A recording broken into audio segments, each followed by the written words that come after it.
Magandang araw po, ngayong araw sa Papa Dudut Stories.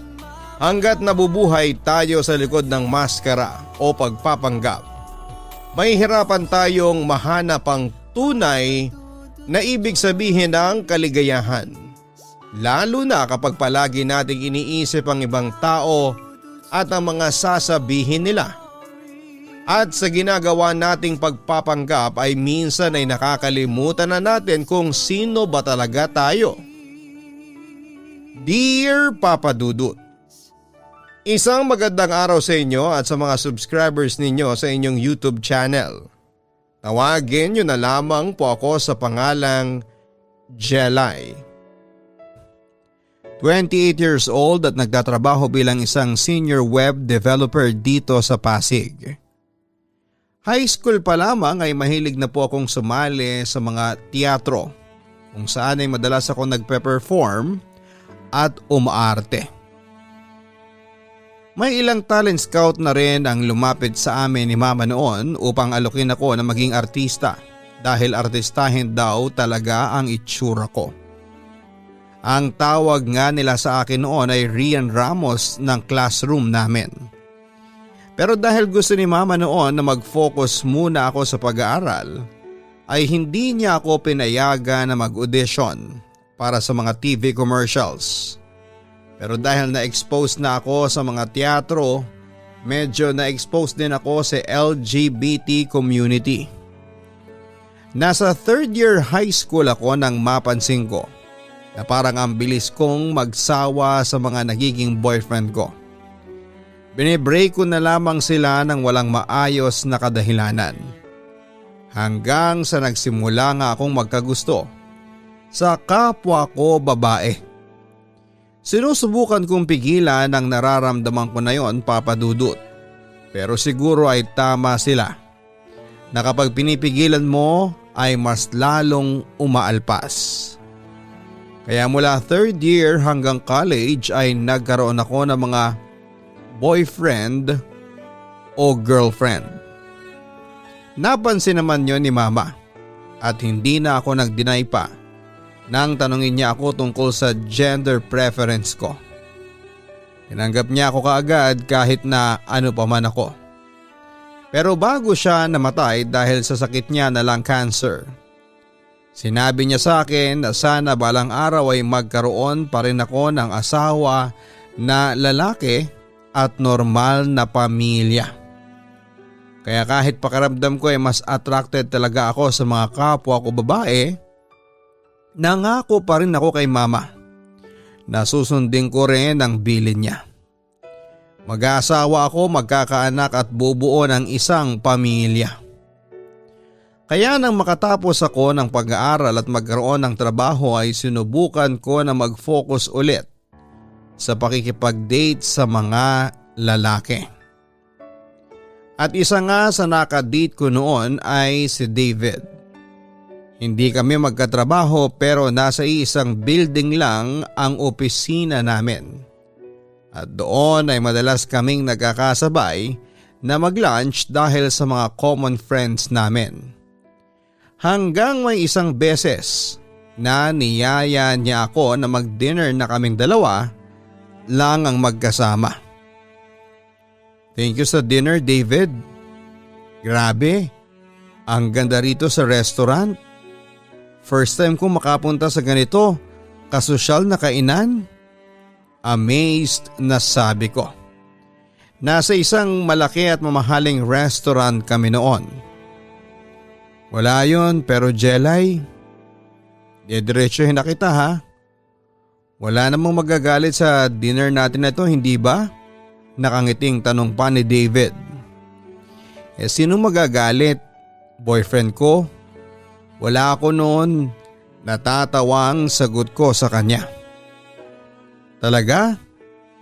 Pero actually alam mo ako nga ang dapat na mag-thank you kasi pinaunlakan mo yung invitation ko na kumain tayo ngayon sa labas. Ang sabi pa niya.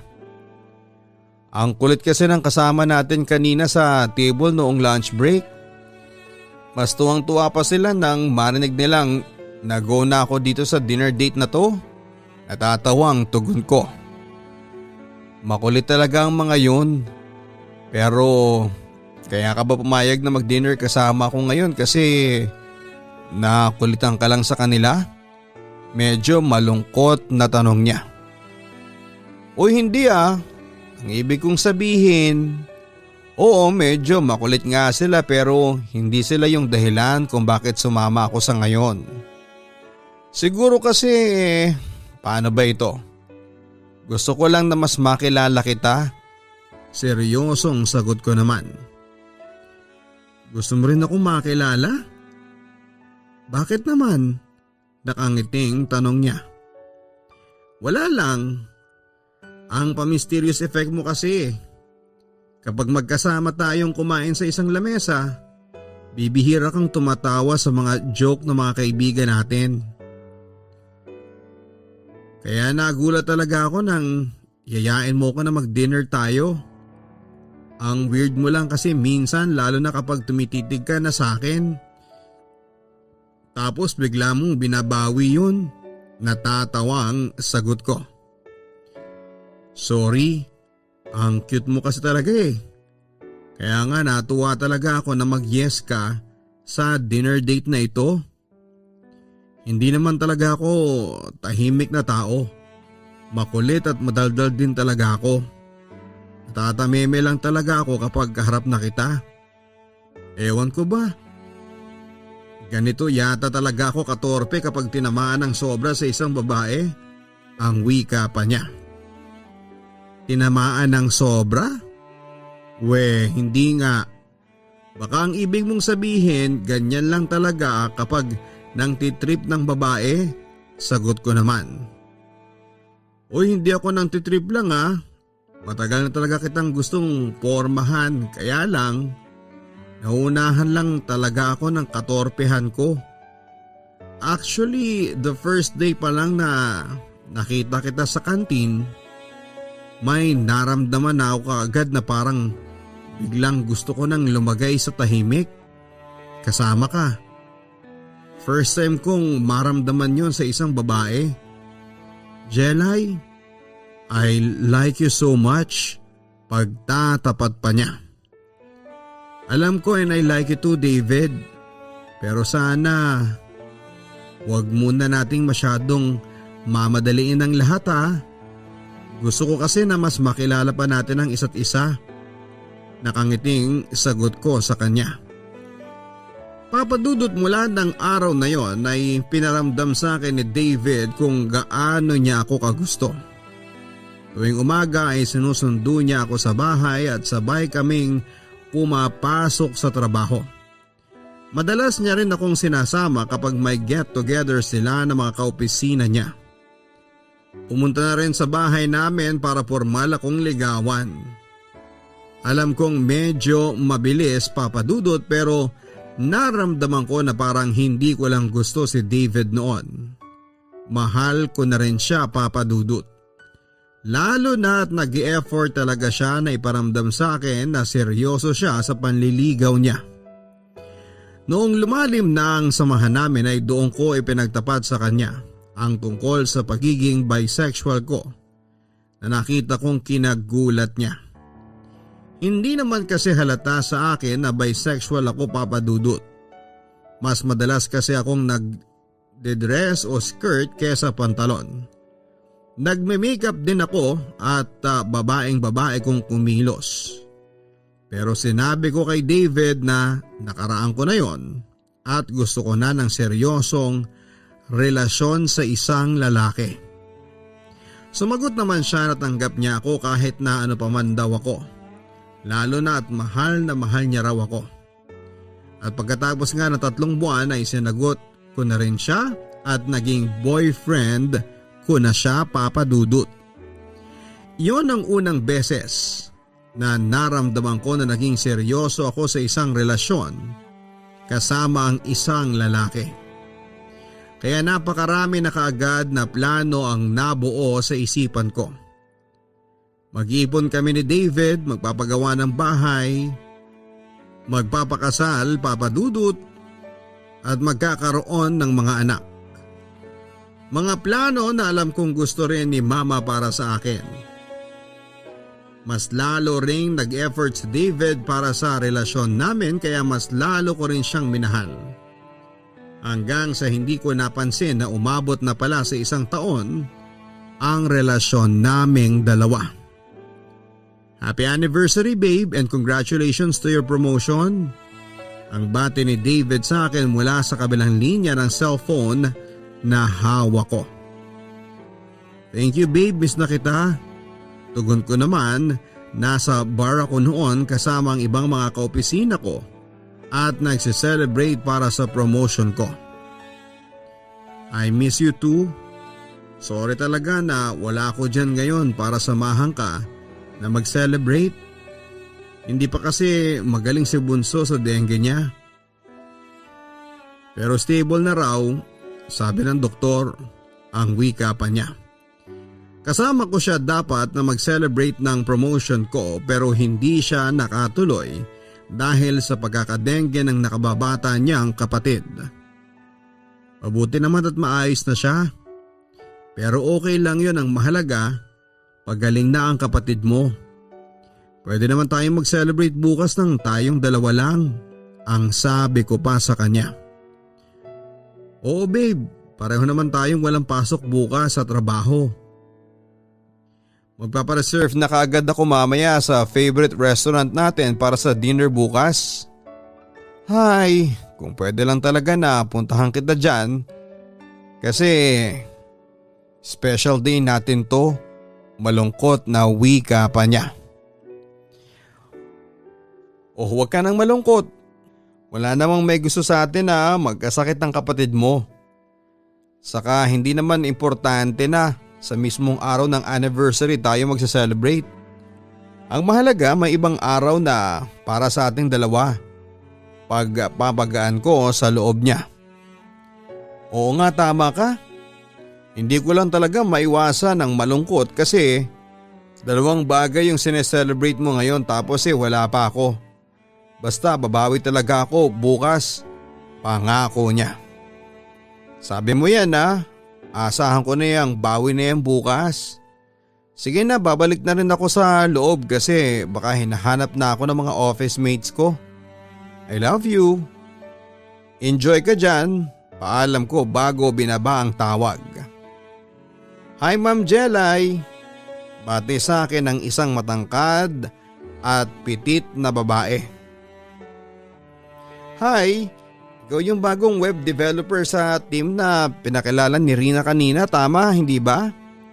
Yung papalit sa inalisan ko na position? Tanong ko sa kanya. Opo ma'am, Kathy nga po pala ang pangalan ko, pakilala niya sa akin. Sabi ko naman, Jelay na lang hindi ba?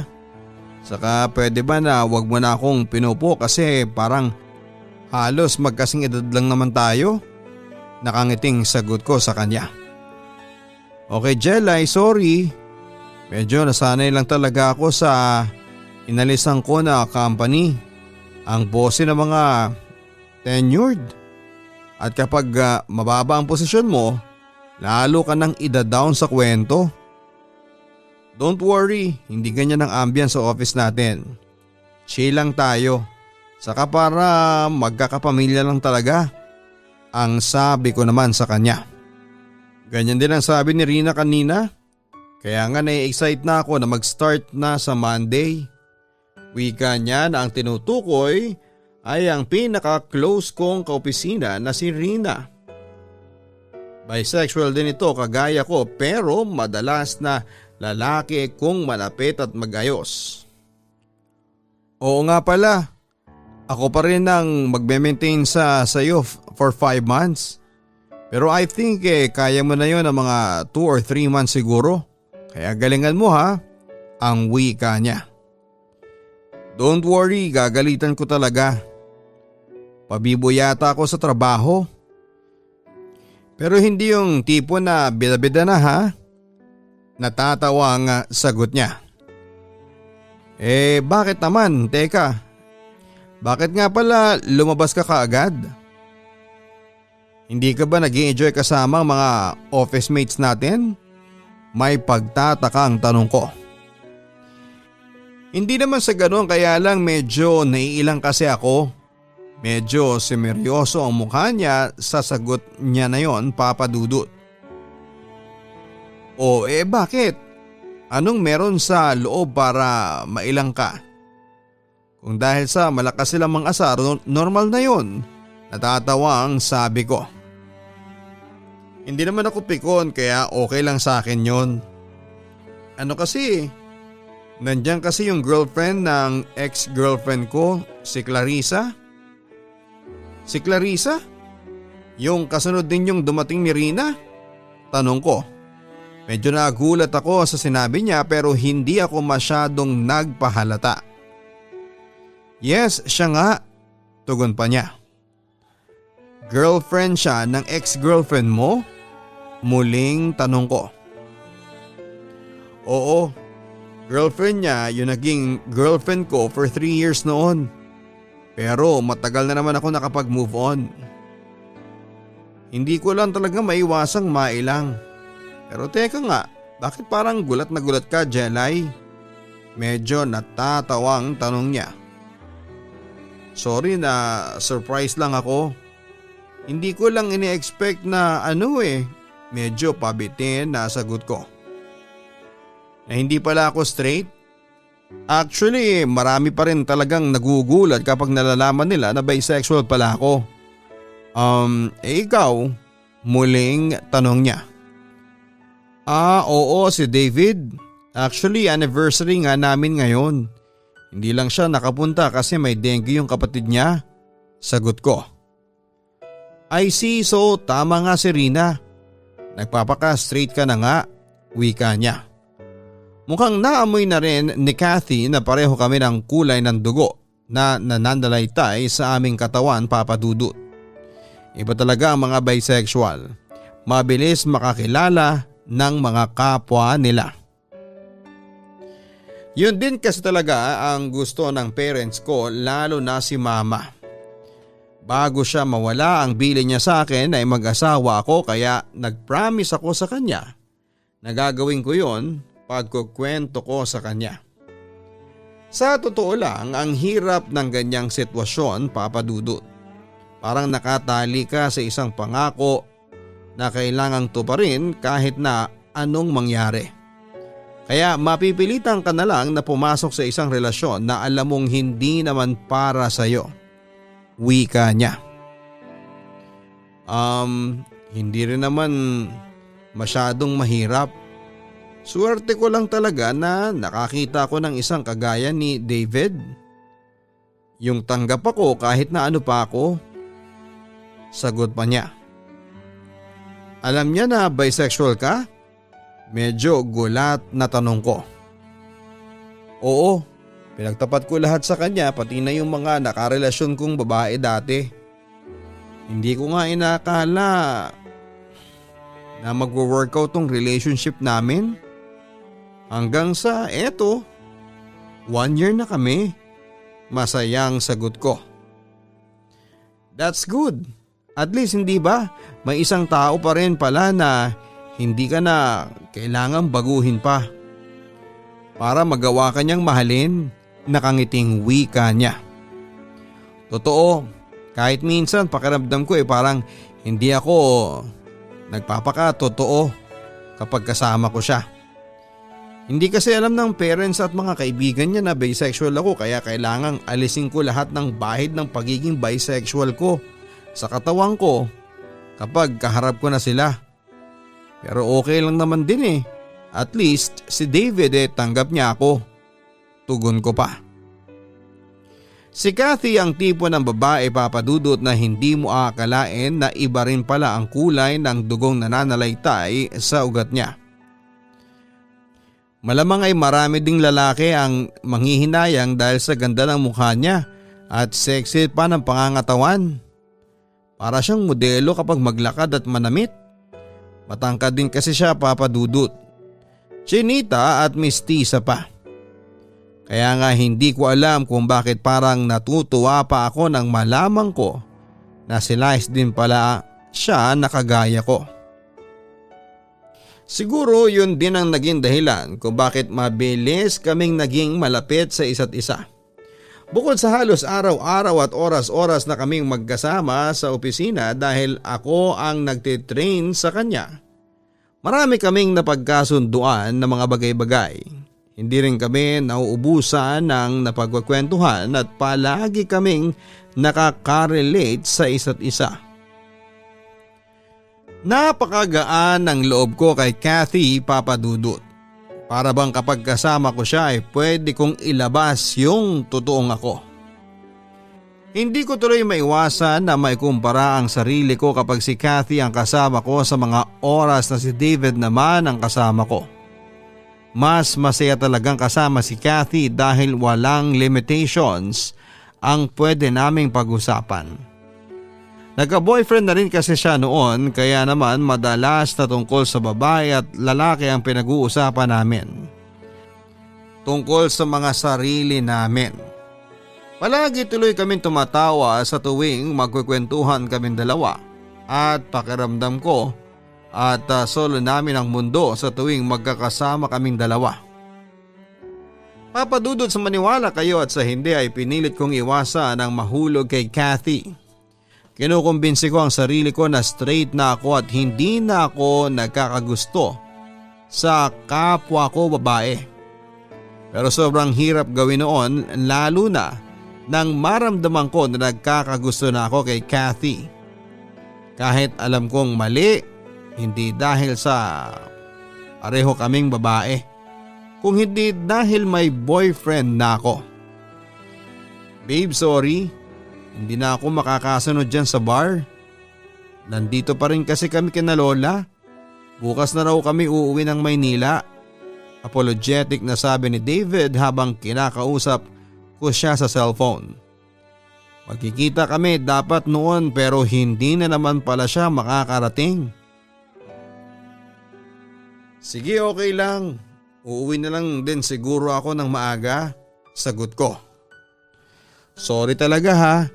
Lagi na lang akong hindi nakakapunta sa mga date natin. Muling paghingi niya ng dispensa. Okay lang, I understand. Don't worry, may bukas pa naman. Sagot ko sa kanya. Thank you babe. Bawi na lang ako bukas, I love you. Ang sabi niya bago siya nagpaalam at binawi na ang tawag.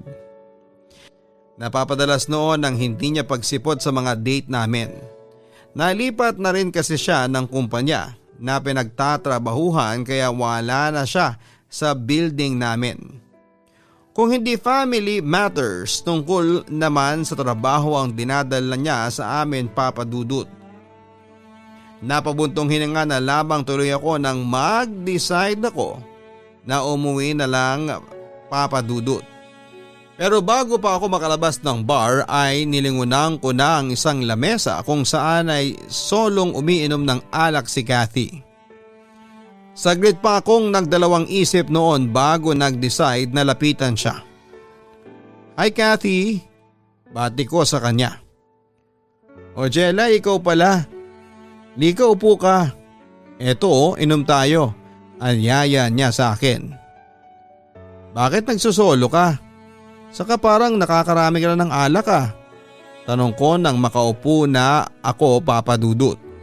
May ilang bote na rin ng alak na wala ng laman nang nasa ibabaw ng lamesa noon. Wala naman.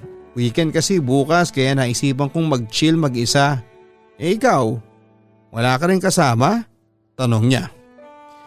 Dapat si David kaya lang nasa Cavite pa rin siya at bukas na raw ng umaga makakabalik dito sa Maynila. Sagot ko. Yung boyfriend mo? Wika niya. Oo, dapat kasi magse-celebrate kami ng Mansari today. Kaya lang yun nga hindi na siya makakapunta. Kwento ko bago uminom ng alak mula sa inabot niyang bote sa akin. I see. Gaano na nga kayo katagal? Pag-uusisa pa ni Kathy. 1 year and 3 months, tugon ko. Ang tagal na rin pala. So mahal mo na talaga siya? Muling tanong niya na kinaupo ko bigla. Hindi ko kasi inaasahan ang tanong na yon. Oo naman, ano ba namang klaseng tanong yan? Boyfriend ko siya kaya mahal ko siya. Sagot ko kahit sa loob-loob ko ay nagdadalawang isip na ako, Papa Dudut. Boyfriend mo siya kaya dapat mahal mo siya. Ganon? O baka naman ginagamit mo lang siya?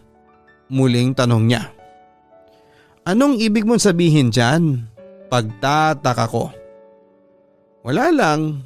Naalala ko lang yung sinabi mo noon na gusto mong tuparin ang pangako mo sa mama mo na mag-aasawa ka at bubuo ng pamilya.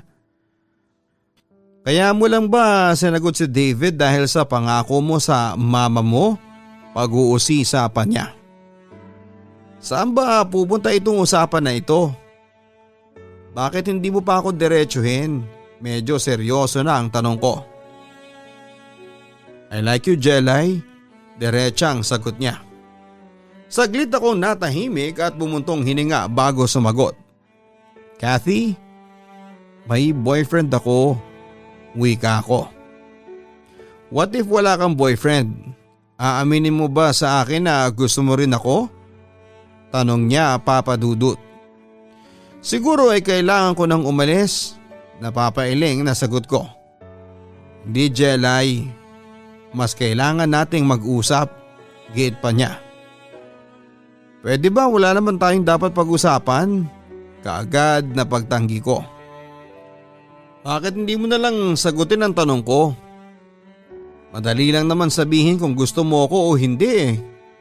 Jelay, alam ko at sigurado ako na parehas tayo ng nararamdaman para sa isa't isa. Wika pa niya. Wala kang alam sa nararamdaman ko. Sumbat ko sa kanya. Sa maniwala ka at sa hindi, meron. Because I've been there before. Sinusubukan ko ring takasan yung sarili ko noon. Ang sabi pa niya. Magkaiba tayo. Huwag mo akong itulad sa'yo. Magkaiba tayo ng kwento ng buhay. Hay, kailangan ko na talagang umalis. Paalam ko sa kanya. Sige, umalis ka na. Takasan mo ulit. Takasan mo na naman kung ano ka at ano tayong dalawa. Basta ako, alam ko at sigurado ako. Mahal mo rin ako at mas mahal mo ko kesa sa boyfriend mo. Muling sabi niya bago ko siya iniwanan.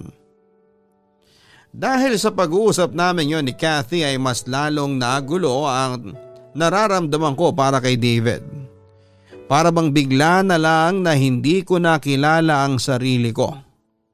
Pakiramdam ko noon ay ang tagal ko nang nagpapanggap at nagtatago. Gusto ko nang kumawala pero ayokong makasakit ng ibang tao. Ayokong ma-disappoint si Mama, Papa Dudut. Sa pangalawang pagkakataon ay pinilit kong mag-focus sa relasyon namin ni David.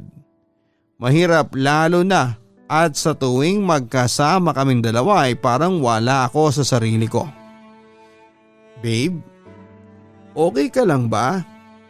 Alam mo, pansin ko na lately parang may nagbago na sa'yo. May gusto ka bang sabihin sa akin? May problema ba tayo na dapat nating pag-usapan? Nag-aalala ang tanong niya, Papa Dudut. Magkasama kami noon sa isang restaurant. May kinuwento siyang nakakatuwang bagay pero dahil malayo ang iniisip ko ay hindi ko yon naintindihan. Napansin niya tuloy na wala na naman ako sa sarili ko. Wala tayong problema. Ano lang siguro masyado lang akong stress sa trabaho. Alam mo na medyo tumaas ang posisyon ko kaya medyo nadagdagan din ang trabaho ko. Pati na stress, sagot ko sa kanya. Sabi ko naman sa iyo na wag mong masyadong papagurin ang sarili mo. Hindi ba? Ang laki na tuloy ng eye bags mo, pansin pa niya. Medyo nanibago lang.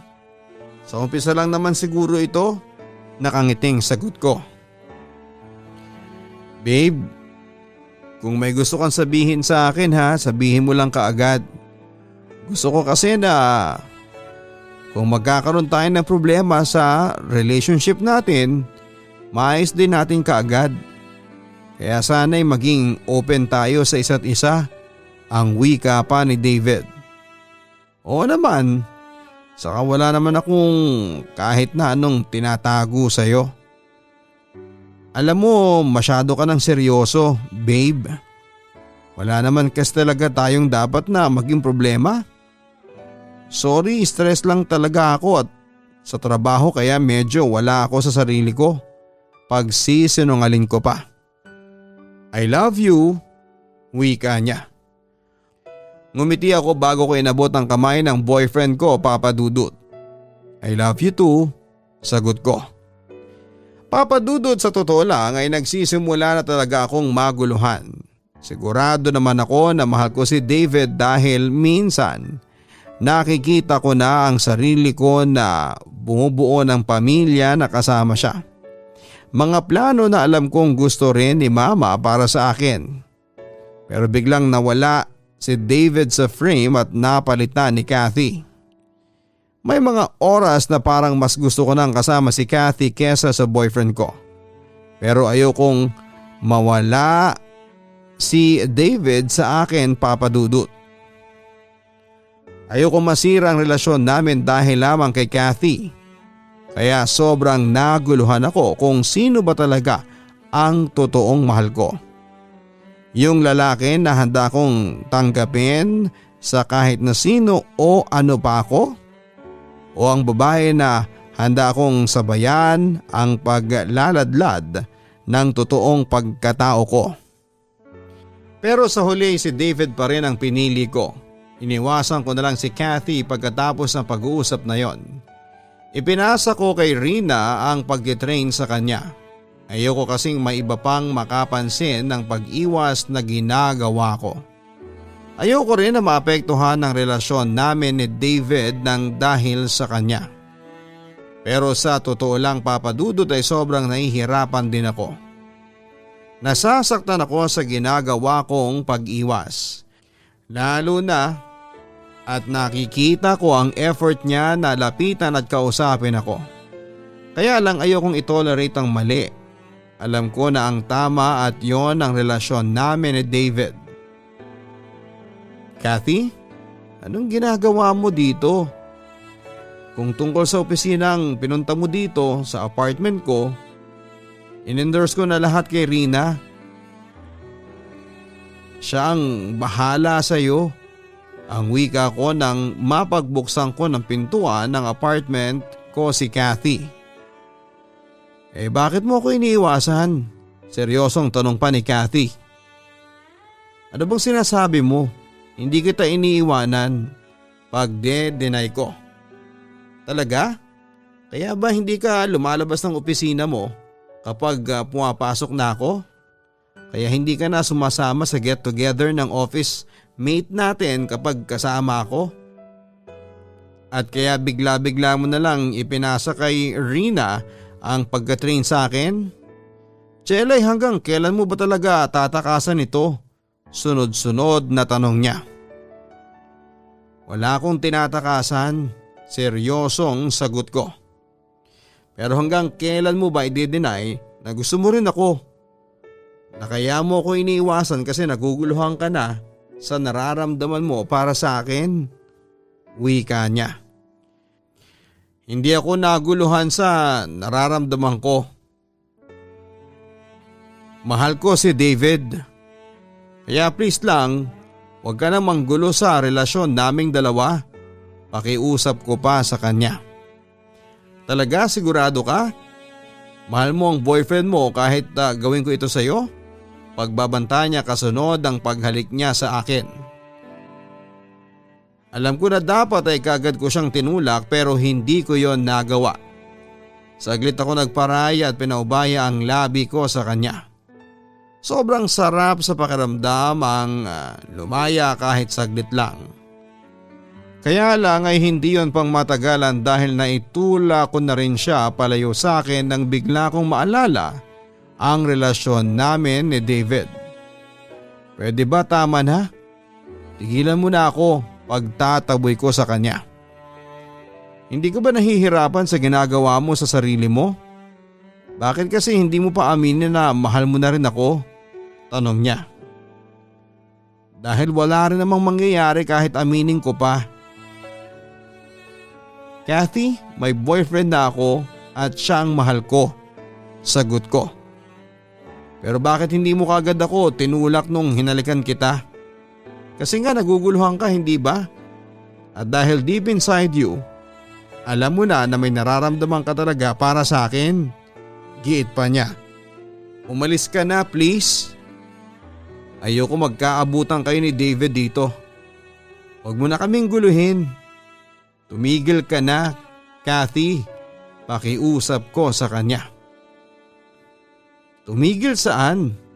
Boses yun ni David at sabay kami ni Kathy na napalingon sa kanya. David? Gulat na usal ko. Anong nangyayari? Bakit nandito sa apartment mo ang office mate mo? Nagtatakang tanong niya. Nakilala niya na kasi si Kathy dahil nagkakasama na kaming lumabas dati. Sakto, hindi ka na mahihirapan sabihin sa kanya ang totoo. Ang wika pa ni Kathy. Kathy, sabi nang tumahimik ka na eh. Saway ko sa kanya. Ano bang meron? Ano bang sinasabi nitong office mate mo? May dapat ba akong malaman? Muling naguguluhang tanong ni David. Meron David. Marami kang dapat na malaman. Sagot naman ni Kathy. Tungkol ba ito sa pagiging bisexual mo? Tanong ni David na sa akin ang mga tingin. Hindi lang tungkol doon David. Kung hindi tungkol sa aming dalawa ng girlfriend mo. Ang sabi naman ni Kathy papadudot. Kathy, tumahimik ka na. Nakakagulo ka na masyado sa amin. Galit na saway ko sa kanya. Teka, sa inyong dalawa? Ano ito Jelay? Akala ko ba napag-usapan na natin to? Akala ko ba nagbago ka na? Sunod-sunod na tanong pa ni David. David, magpapaliwanag ako. Oo, naguluhan ako pero kaagad niyang pinutol ang sinasabi ko. Pero lesbian ka pa rin. Babae pa rin ang gusto mo. Nasasaktan na tanong naman ni David. Hindi David, ikaw. Ikaw ang gusto ko. Ikaw ang mahal ko. Kaya nga ikaw ang pinipili ko dahil ikaw ang mahal ko. Medyo naiiyak na sagot ko. So lolokohin mo na naman ang sarili mo, Jelay. Pwede ba for once magpakatotoo ka naman sa sarili mo? Huwag mong palaging isipin kung ano yung tama. Isipin mo kahit minsan lang kung ano yung totoong nararamdaman mo. Kung ano yung totoo. Kung ano at sino ang totoong magpapasaya sa iyo. Ang wika pa ni Kathy na nasasaktan na rin. I'm sorry Kathy, pero si David talaga ang mahal ko. At hindi ko siya i-give up para lang sa iyo. Kaya please, wag mo na kaming guluhin pa. Wag mo nang guluhin ang relasyon naming dalawa. Pakiusap ko sa kanya. You're so amazing, Jelay. Nakaka-amaze ka kung paano mo lokohin ang sarili mo. Kaya sana hindi mo pagsisihan ang desisyon mo na yan. Pigil ang mga luhang wika niya bago naglakad palayo sa akin. Aalis na rin ako. Paalam ni David pero kaagad ko siyang pinigilan. David, sandali. Pakinggan mo muna ako please. Pakiusap ko sa kanya. Jelay, tinatanong na kita noon kung may problema tayo. Tinatanong kita kung may gusto ka bang sabihin sa akin. Ang sabi mo wala. Pero ano ito? Bakit may ganito? Nasasaktan na tanong niya. Please maniwala ka sa akin. Ikaw talaga ang mahal ko. Naiiyak na sabi ko. Pero totoo bang naguguluhan ka sa nararamdaman mo para sa akin? Kaya ba tahimik ka? Saka parang wala ka sa sarili mo for the past few days? Kasi niisip mo kung mahal mo pa rin ba ako? Pigil ang mga luha na tanong niya. Hindi naman sa ganon.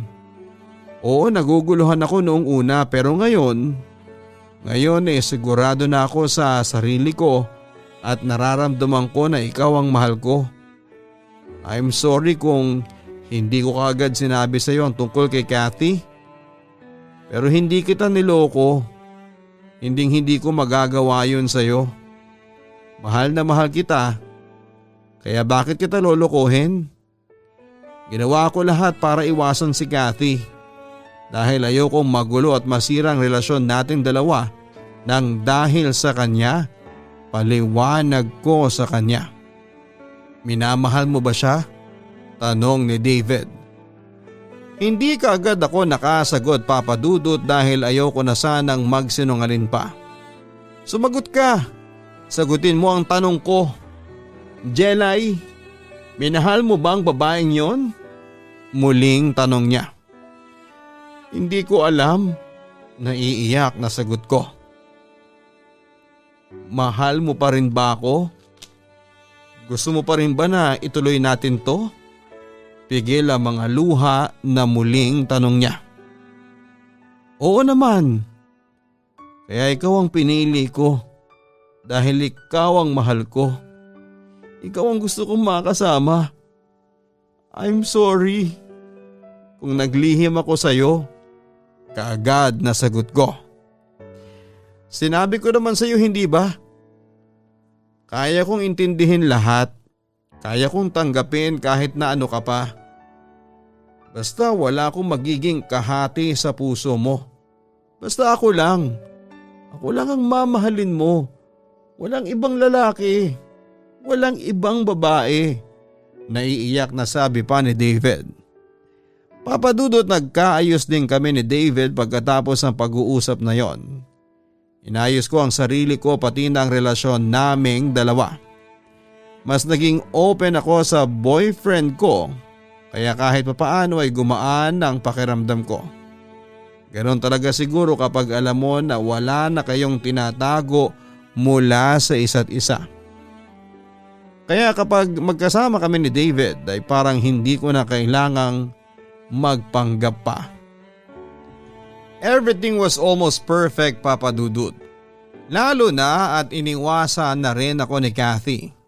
Casual na lang kung mag-uusap kami sa opisina at lahat ay puro tungkol sa trabaho na lamang. Alam kong nasaktan na namin ang isa't isa pero kailangan ko yung itago. Kahit minsan nagsiselos pa rin ako kapag nakikita ko na may ibang lalaki na siyang nakaka-close at nakakasama. Hindi ko na lang ini-entertain ang nararamdaman ko na yon. Kasi isa lang naman ang importante para sa akin, ang relasyon namin ni David. Pero kung kailan nakala ko ay naitama ko ng lahat ay saka ko malalaman na wala pala talaga sa akin ang mali. Oy friend, maganda ba yung bagong horror movie na palabas ngayon sa sinehan? Tanong ni Rina sa akin habang nasa lunch break kami. Yung kakashowing lang? Hindi ko pa napapanood. Sagot ko bago sumubo ng kanin at ulam. Talaga hindi mo pa napapanood? Takang ulit ni Rina. Bakit parang gulat na gulat ka? Pero oo hindi pa nga kasi baka next pa naming panoorin ni David. Sagot ko. Wala lang. Kumusta na pala kayo ni David? Pagbabago niya ng topic. Okay naman, medyo naging busy lang kami pareho lalo na sa trabaho ko ngayon. Sagot ko. Pero nag-date pa rin naman kayo, hindi ba? Tanong niya ulit. Medyo alangan ang mukha ni Rina noon na parang namimili ng mga salitang bibitawan. Oo naman, hindi na nga lang talaga ganong kadalas. Para kasing mas naging busy pa siya sa akin ngayon Kwento ko. Kanino raw? Ang ibig kong sabihin ano at saan? Saan siya naging busy? Sunod-sunod na tanong niya. Sa trabaho niya syempre, saan pa ba? Kunwari natatawa ang sagot ko kahit ang totoo ay medyo nawiwirduhan na ako sa kinikilos niya. Wala naman. Curious lang naman kasi ako, parang hindi ko na kayo masyadong nakikita na magkasama. Pero okay naman kayo, hindi ba? Sabi mo okay kayo. Ulit pa niya na medyo nakakairita na. Alam mo Rina, nawiwirduhan na ako sa'yo. Bakit hindi mo pa ako diretsuhin? Nakangiti pa ring tanong ko. Ay sige na nga. Ano kasi para kasing… Ano ba ito? Nahihirapang sabi niya. Ano? Sasabihin mo ba o iiwanan na kita dito sa kantin? Inis na wika ko. Eto na nga friend. Hindi ko sure pero para kasing nakita ko siya sa mall nung isang araw. May kasamang babae tapos pumasok sila sa movie house. Ang kwento pa ni Rina. Nung isang araw, imposible yun kasi naka-overtime siya sa trabaho niya. Napapailing na sabi ko. Nakita mo siya doon? Nag-video call kayo? Pag-uusisa pa niya. Hindi kasi nga ang sabi niya busy raw siya. Sagot ko pa. Eto payong kaibigan lang ha. Minsan kailangan lang nating tanggapin na nagkakamali talaga tayo. Kesa paulit-ulit nating itama yung mali kahit na hindi na talaga tayo masaya. Saka baka wala naman talaga sa iyo yung mali. Baka nasa ibang tao pero inaako mo lang. Seryosong wika pa ni Rina. Kahit nagkaayos na kami ni David ramdam ko na may kulang na sa relasyon naming dalawa. Parang may mali pero kinukumbinsi ko na lamang ang sarili ko na wala papadudot. Kasi alam ko naman na si David lang ang tamang nangyari sa buhay ko. Kaya dapat ay ayusin namin ang lahat sa relasyon naming dalawa. Pero meron talagang bagay sa relasyon ang hindi na nakatadhanang maayos pa kahit na ilang beses pa nating subukan. Lalo na kung isang tao na lamang ang nag-e-effort na gawin yon. Isang gabi ay pinuntahan ko si David sa may malapit na kainan sa opisina nila. Nang tapos na ang shift niya sa trabaho ay tinawagan ko siya at tinanong ko kung nasaan siya. Sinabi niya na naka-overtime daw siya sa opisina. Maniniwala na sana ako kung hindi ko lang siya nakitang dumaan malapit sa harapan ko habang nakakbay sa isang babae. Hindi niya ako napansin. Hindi nila ako napansin na dalawa papadudot. Kaya naman hindi ko na napigilan ang sarili ko na sugurin sila at awayin. Pero kaagad niyang pinaalis ang babaeng kasama niya at naiwan kaming dalawa noon na nag-uusap.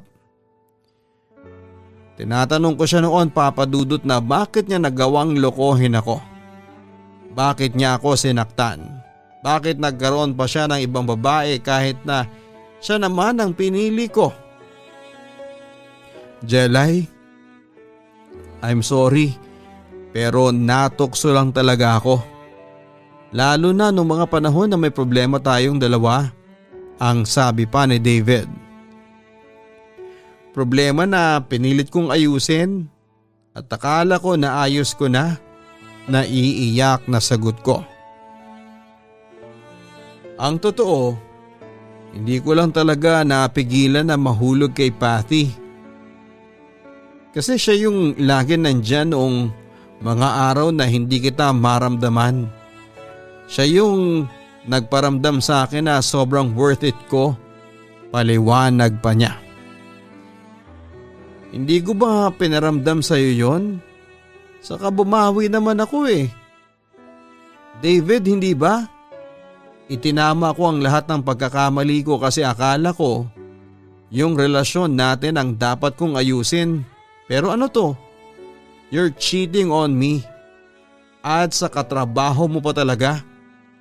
Sumbat ko sa kanya.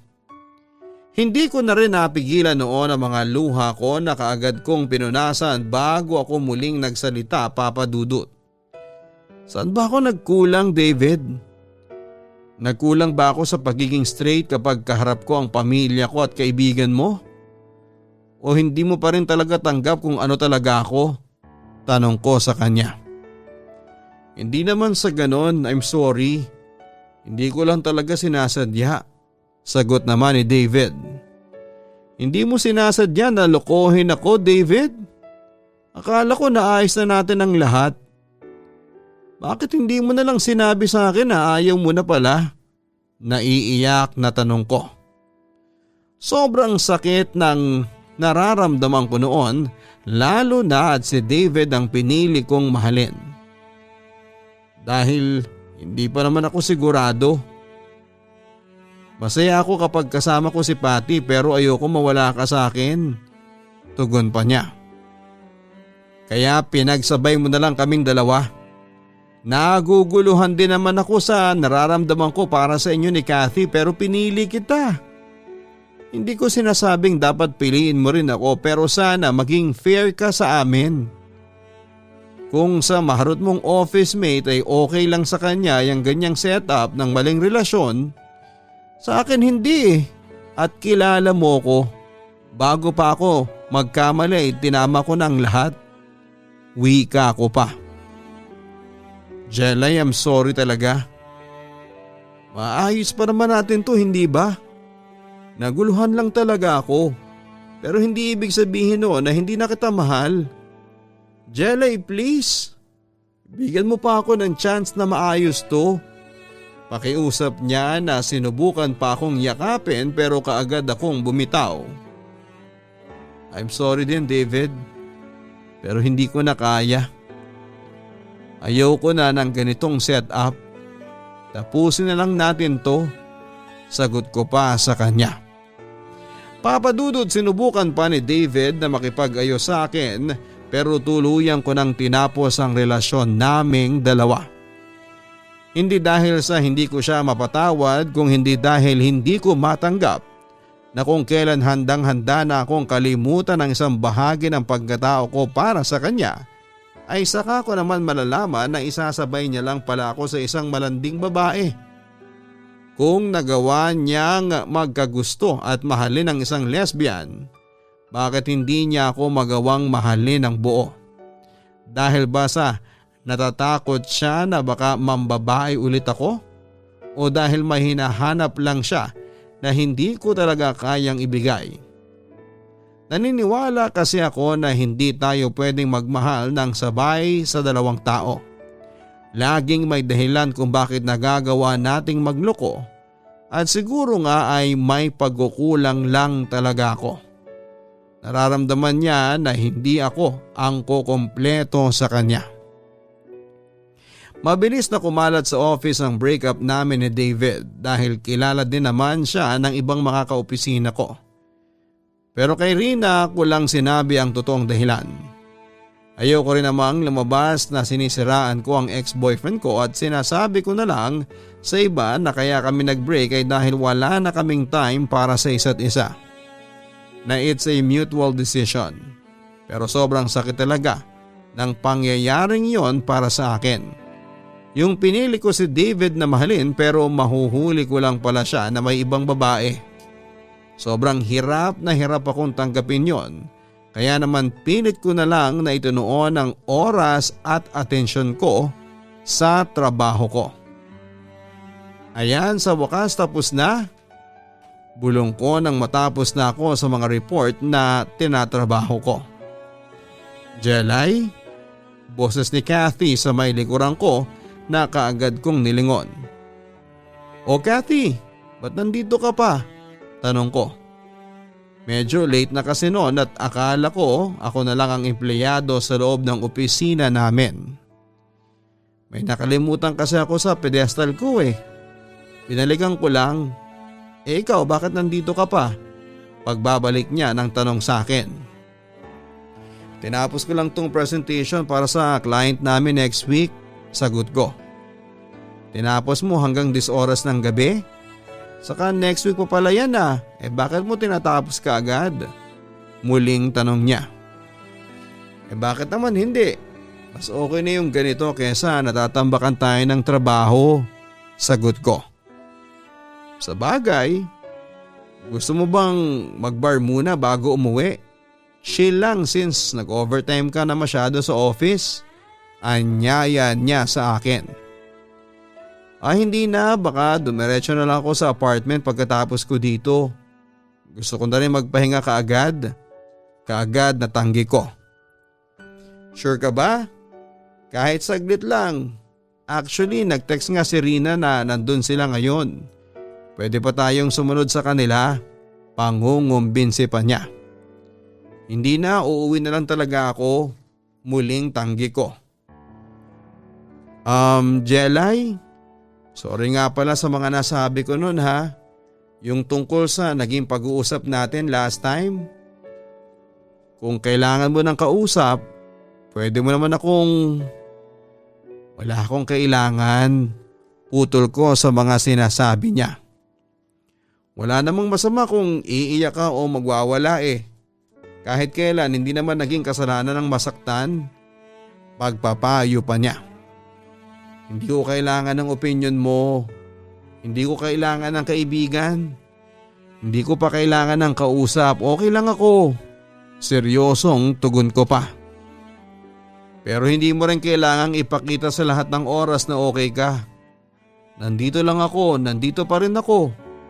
Kahit si David ang pinili mo noon ay okay lang sa akin. Wika pa niya. Tama na. Ayoko nang pag-usapan pa si David. Sagot ko habang pilit na tinatago ang kirot na nararamdaman ko. Then let's talk about us. Pangungulit pa niya. Eto na naman ba tayo, Kathy? Ilang beses ko bang uulitin sa'yo na wala tayong dapat pag-usapan dahil wala namang tayo? Sagot ko pa. At ilang beses mo rin bang i-deny sa sarili mo na may nararamdaman ka para sa akin? Bakit kasi hindi mo pa aminin? Wala naman na kayo ni David. Wala ka ng boyfriend na lolokohin kapag umamin ka. Pangungumbinsi pa niya. Okay sige, gusto kita. From the first day na nakita kita, attracted na ako sa iyo. Pero hindi ibig sabihin noon na pwede nang maging tayo. Hindi ganun kasimple yon. Sa wakas ay pag-amin ko sa kanya. Bakit hindi? Alam kong kailangan mo ko lalo na ngayon. Kailangan mo ng isang tao na kaya kang tanggapin ang buong buo. At ako yun. Giit pa ni Kathy. Kailangan ko ng isang tao na tatanggap sa akin? Para saan? Dahil sa heartbroken ako? Dahil niloko ako ng ex-boyfriend ko o para makapag-move on na ako? Magkakasunod na tanong ko. Para hanapin ang sarili mo. Yung totoong ikaw na kinalimutan mo na. Yung sarili mo na ilang beses mong paulit-ulit na tinakasan noon. Sagot niya. Hanapin ang sarili ko? Hindi ko kailangan ng ibang tao para mas makilala at mas mahanap ang sarili ko. Hindi ko kailangan gumamit ng ibang tao para makapag-move on na ako. Kathy, I'm sorry pero ayaw kong pumasok sa isang relasyon nang hindi pa ako buo ulit. Baka nga tama na kailangan ko munang hanapin ang sarili ko na kinalimutan ko na dahil sa pangako ko kay mama. Pero gagawin ko yon ng mag-isa, Kathy. Magmo-move on ako at hahanapin ko ang sarili ko nang ako lang mag-isa. Hindi ko kailangan ng kausap, kaibigan o kasama. Hindi ko kailangan ng ibang tao. Ang wika ko. Papadudot may ilang beses pang lumapit sa akin si Kathy para iparamdam na nandyan lang siya at naghihintay sa akin. At hindi ako nag-iisa. Pero ilang beses ko rin siyang itinulak palayo. Ayoko kasi munang umasa siya na pwedeng maging kami. Kung dati ay gustong gusto ko nang bumuo ng pamilya dahil sa pangako ko kay mama, ngayon ay parang gusto ko munang magkaroon ng tahimik na buhay kahit mag-isa lamang ako. Napag-isip-isip ko kasi na hindi ko kailangang iasa sa ibang tao ang sarili kong kaligayahan, lalo na ang paghahanap sa sarili ko na kinalimutan ko na noon. Kaya kong gawin yon kahit mag-isa lamang ako. Kaya mas pinili ko ang sarili ko kesa sa ibang tao. Dahil lang nasa isip ko noon ay ako muna. Ako naman muna ang magpapahalaga sa sarili ko. Papa Dudut, sana po ay may natutunan ng inyong mga listeners sa shinare ko na kwento ng buhay ko ngayon. Pero bago ko tapusin ang sulat na ito ay gusto ko lang sabihin na sa mga kapwa ko na nasa LGBT community, huwag sana nating hayaan na pagpanggapin tayo ng iba sa katauhan na hindi naman talaga tayo. Huwag nating ikahiya ang sarili natin. Ipagmalaki natin kung ano talaga tayo. At huwag nating ipagdadamot sa sarili natin kung saan at kanino tayo magiging totoong masaya. Hanggang dito na lamang po, Papa Dudut, at maraming salamat and God bless po sa inyong YouTube channel. Lubos na gumagalang, Jalay. Ang totoong kaligayahan ay hindi lamang mararamdaman kapag nasa isang relasyon ka na. Pwede ka pa rin maging masaya basta alam mo kung paano pahalagahan ang iyong sarili.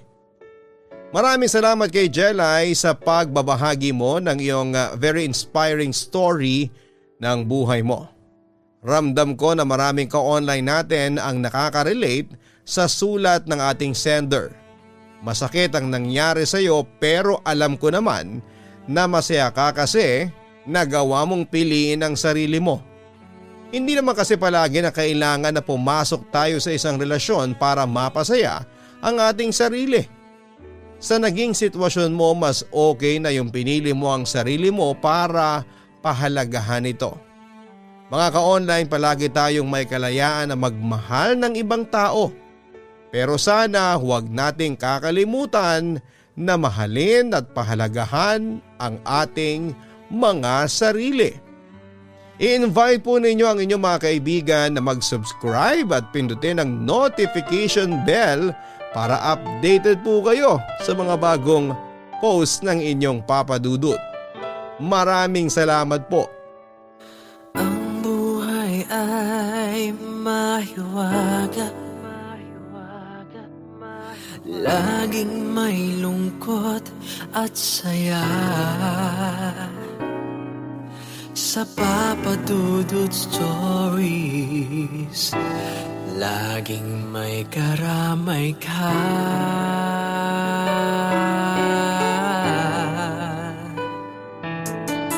Mga problemang kaibigan, dito ay pakikinggan ka.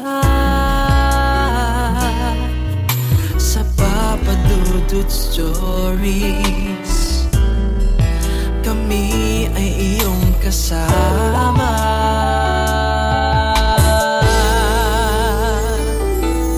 Dito sa Papa Dudut Stories, ikaw ay hindi nag-iisa.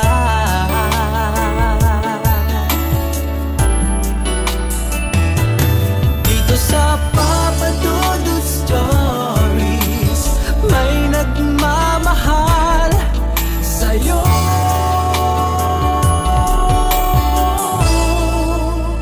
Papa Dudut Stories, Papa Dudut Stories,